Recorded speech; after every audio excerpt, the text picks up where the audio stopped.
Hi guys, today we're going to talk about eating healthy on a budget. Now a lot of people say to me how expensive it is to eat healthy. They often give this as a reason as to why they're not currently eating healthy.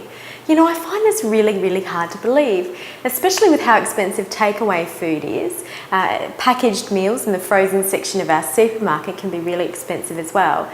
You know, and not to be a stick in the mud, but also the expense of medical bills and dental bills later on in life. And so I think that there is a way to eat healthy on a budget, and that's what we're really going to talk about today. So some of the tips that I have to eating healthy on a budget. Well, number one, be organised. You know, it's very easy for us to say we don't have time for things, when in reality we all have the same amount of time. It's just how we organise our time. And I think being organised is number one when it comes to meal planning. Maybe plan ahead. Plan the next few meals ahead and shop accordingly. This saves a lot of wastage when it comes to produce. You know, how many apples and produce that we just don't use do we throw out? And I think we could really start to plan a little bit better ahead. So be organised is my number one tip. The next one is buy in bulk. So try and buy things in bulk. Some butchers do this. They allow you to purchase a lot of meat at once and maybe redistribute it amongst the family. I mean, that might be a great way to save money. I know one family that's done that, and she claims to have saved a lot of money every month.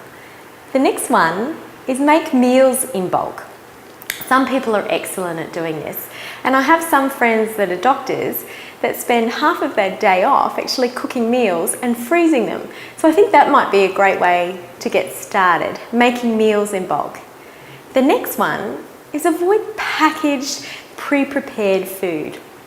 Now I know I've said it, you know, at the start, but I think these are really expensive. It costs money for the company to package things. So if you can avoid packaged food, I think that is a huge step towards going towards saving money. A great dietitian friend of mine, Ronaldo, once said, you know, make sure you're doing the shopping around the outskirts of the supermarket. As soon as you're going in the middle of the supermarket, that's when you're going towards a lot of the packaged foods. So I think that's an important next step as well. The next one is buy local seasonal produce. So this means produce that is available in the current season that we're in at the time of year that produce is available. And so how do you find local seasonal produce? A good way to find it is to go to your local farmers market. That's certainly a good start.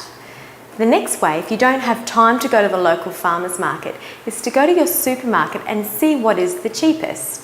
Things that are the cheapest are generally the produce that's in season currently. How many times have we gone to the supermarket and seen oranges from California or dates from Mexico, or I've seen bananas from South America? Those things are not in season. They're going to be a lot more expensive. Another tip might be to buy your lunch from the supermarket rather than from the deli or the takeaway store.